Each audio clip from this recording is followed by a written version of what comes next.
በየትኛውም እንትን ፈጣሪ ጨካኝ መሆኑን የእናንተ አምላክ ጨካኙን ነው አሁን አንተ ያስተማርከው ማለት ነው። እየተረዳሁት ይሄንን ነው። በጭቃ አንድ ችግር ገስሻለሁ አስረዳሻለሁ። ተረጋጊ አንቺ እሺ።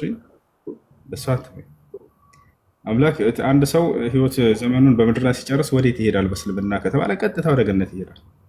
ነቢዩ ሙሐመድ ሰለላሁ ዐለይሂ ወሰለም ሲናገሩ አሉ አርዋሑል ሙእሚኒነ ፊል ጀና አሉ የምእመናኖች የሙስሊሞች ነፍስ በገነት ትመለሳለች ትሄዳለች ብለዋል።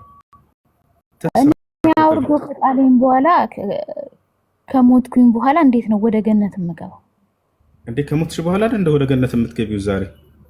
እሱማ መጀመሪያ እኔ ሲጀመር ያላደነኝ አምላክ እንዴት ነው ከሞትኩ በኋላ ያድነኝ? በቁሜ ሆኜ ያልገባኝን ያልተረዳሁትን አምላክ እንዴት ፈልጌው እንዴት መልካምን ስራ ከየት ተምሬ ነው ወደ የገነትን ስራ ወደ ገነት አሁን በህይወት እያለ ገነት ሊገባ ሰው አለ ሳይሞት መልሽን ችግር የለውም።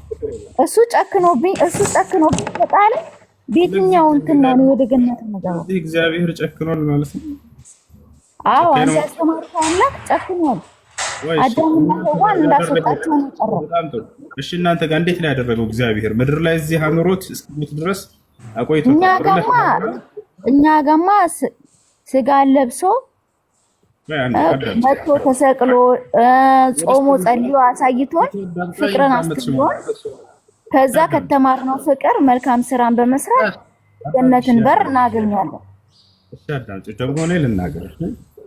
አሁን አዳም እዛው እያለ መልሶታል ወይንስ ልክ እንደዛው እግዚአብሔር ምድር ላይ ጥሎት እስኪሞት ድረስ ጠብቆ ከዚያም በኋላ በሲኦል ትቶታል አይደል? ልክ ኢየሱስ ክርስቶስ መጥቶ እስኪሰቀል ድረስ የዳነች ነፍስ አለች እኮ ቢያንስ እኮ አልኩ እኮ አይደለም? አዎ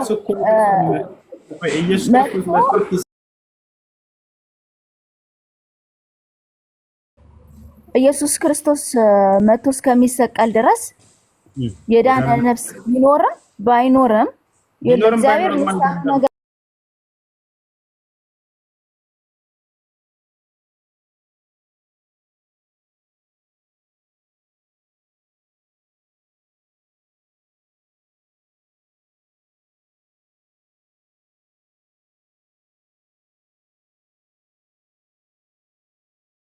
እዚህ አልተወውም። አዳም እንደዚያ ሁሉ እስኪቆይ ድረስ ሄዳው የምድር ህይወት እንደጨረሰ ወደ ገነት ተመላሽ ነው እያልኩት። አንቺ አምላክን ከጭካኔ የተነሳ ምን አደረገ? አንድ የኔ አምላክ ጨክኖ አልተወኝም። እስከዛ ድረስ ነፍሱ በየት ነበረች? በገነት ነበረች። አድኖኛል። የኔ አምላክ ጨክኖ አልተወኝም። በየት ነበረች ነፍሱ? ኢየሱስ ክርስቶስ መጥቶ ከሰማይ ወርዶ ከቅድስት ድንግል ማርያም ተወልዶ የኔ አምላክ አዳነኝ። ራሱን መስዋዕት ፍቅርን አስተማረ። ስለዚህ እኔ መልካምን ስራ ከሱ ተመልክቼ የፈለገም ድሩዬም ቢሆን አሁን ለምሳሌ እኔ አሁን እንዳንተ የእምነት እውቅና ራሱ ባይኖረኝ አየ በአንዱ እንኳን መዳኔን እንኳን ቢያንስ እንኳን አውቃለሁ። አንተ ግን ካወረዳቸው በኋላ እንደተዋቸው እንደጣላቸው አነበብክልን። ከዛ ስንልክ ከዛ ከማን ተምረው ተመልሰዋል እያለ ነበር ወገናችን። በመጽሐፍ ቅዱስ ሕግ ወይ ደግሞ በትምህርቱ ሕግ ካልተማረና ያንን ነገር ካልሰራው ከየት ተምሮ ነው መንግስተ ሰማያትን ወይም ደግሞ ጀነትን ሊወርሳት የሚችለው? ይሄ በጣም ቀላል እኮ ነው። ጨርሽና ማውራት የምትፈልጊውን በቃ ጨርሻለሁ። ሄድ በይ ችግር የለውም። ዝም ብያለሁ። ጨርሽ በቃሽ። አይ እኔ በጣም ግልጽ የሆነ ነገር ነው። ምንም ሌላ ራሱ ይሄን ሙሉ ኪታብ ራሱ ማንበብ ራሱ አይጠበቅም። ለዚህ ሌላ ጥያቄ ያለ ክርስቲያን ካለ አየቲ ጥያቄ አለ?